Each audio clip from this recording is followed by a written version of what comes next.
اسلام ایسا دین ہے جس میں ریاست اور شخص ایک دوسرے پہ انحصار کرتے ہیں، دونوں کے حقوق کی ضمانت اسلام دیتا ہے اور اس طرح اسلامی نظریہ حیات میں ایک بہترین معاشرہ تشکیل پاتا ہے۔ اب دیکھیں یہ میرا انٹروڈکشن تھا یا تعارف تھا، یہ صرف تقریباً 10 سے 12 لائنوں کے اوپر مشتمل تھا، اور یہ ایسے ہی سٹرانگ ہونا چاہیے جس میں آپ نے ٹو دی پوائنٹ چیزیں لکھنی، کوئی مطلب حوالہ جات نہیں دینا یہ ہوگا وہ ہوگا، آپ نے ٹو دی پوائنٹ سیدھی سیدھی لکھنی، اور 1 گھنٹے میں یہی ہوتا ہے۔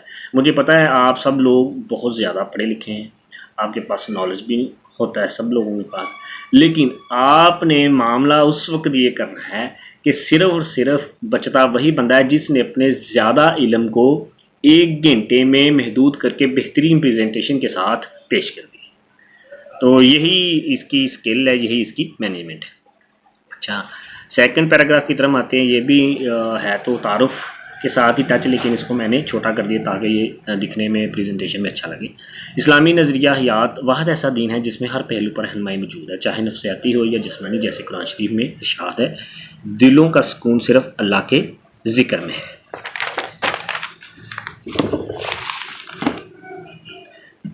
جبکہ دوسرے مذاہب میں ایسا بالکل نہیں ہے۔ عیسائیت اگرچہ الہامی دین ہے، لیکن مغربی لوگ عیسائیت کے اصل تعلیمات سے ہٹ چکے ہیں۔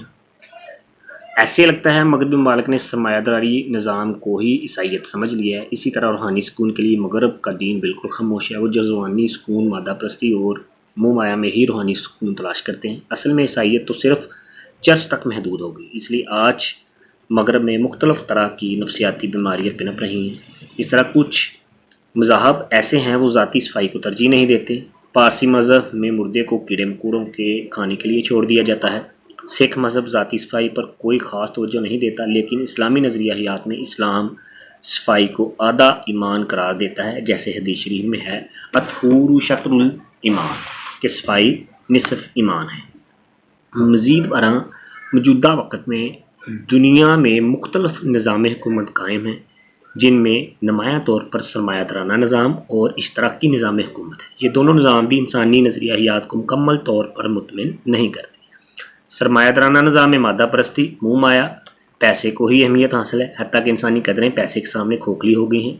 انسان زر اور زمین کے لیے اپنے خونی رشتوں تک کو کچل دیتے ہیں۔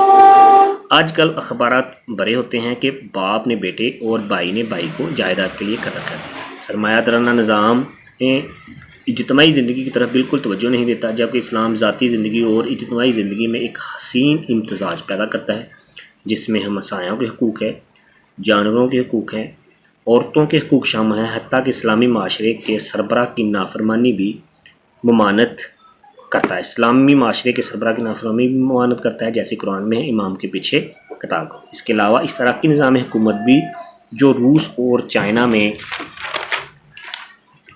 کے ملکوں میں رائج ہے، ان ملکوں میں ہر چیز حکومت وقت کی ملکیت ہوتی ہے، ایک شخص جتنی بھی محنت کرے وہ مالک نہیں بن سکتا۔ اس طرح اشتراکی نظام میں حیات انسان کی تخلیقی صلاحیتوں کو ابھرنے میں بڑی رکاوٹ ہے۔ دوسری طرف اسلام نظریہ حیات میں انسان کو اپنی صلاحیتوں کو منوانے کا پورا موقع فراہم کیا جاتا ہے، بلکہ اللہ تعالیٰ قرآن میں خود فرماتا ہے ان الانسان ما سعی، کوشش کرو، کوشش کرنے والوں کے لیے سب کچھ ہے۔ اللہ مزید قرآن میں فرماتا ہے ان مع الصابرین، اللہ صبر کرنے والوں کے ساتھ ہے۔ مطلب اللہ نے کھلا راستہ چھوڑ دیا ہے، اگر صبر کرو گے پھر اللہ آپ کے ساتھ ہے، اگر محنت کرو گے تو اللہ آپ کو محنت کا پھل ضرور دے گا۔ اسلامی نظریہ حیات اصل میں ہی عملی نظریہ حیات ہے۔ بقول علامہ اقبال کے اپنے من میں ڈوب کر پا جا سراغ زندگی، اگر میرا نہیں بنتا تو نہ بن، اپنا تو بن۔ اسلامی نظریہ حیات انسان کو خود کو مکمل تسخیر کرنے میں مدد کرتا ہے تاکہ وہ روحانی سکون کی آخری حد کو چھوئے اور خود میں راحت محسوس کرے۔ اجتماعی زندگی میں بھی اسلامی نظریہ حیات مکمل رہنمائی کرتا ہے۔ اسلامی نظریہ حیات میں معاشرے میں بگاڑ سے بچنے کے لیے فتنہ فساد کو قتل سے بھی بڑا جرم قرار دیا گیا ہے۔ زکوٰۃ کی شکل میں تقاضے دولت کی ممانعت کی گئی ہے۔ صفائی کو نصف ایمان قرار دیا گیا ہے۔ جانوروں سے اچھے سلوک پر فوکس کیا گیا ہے۔ عورتوں کو برابر کا انسان سمجھنے کی تلقین کی گئی ہے۔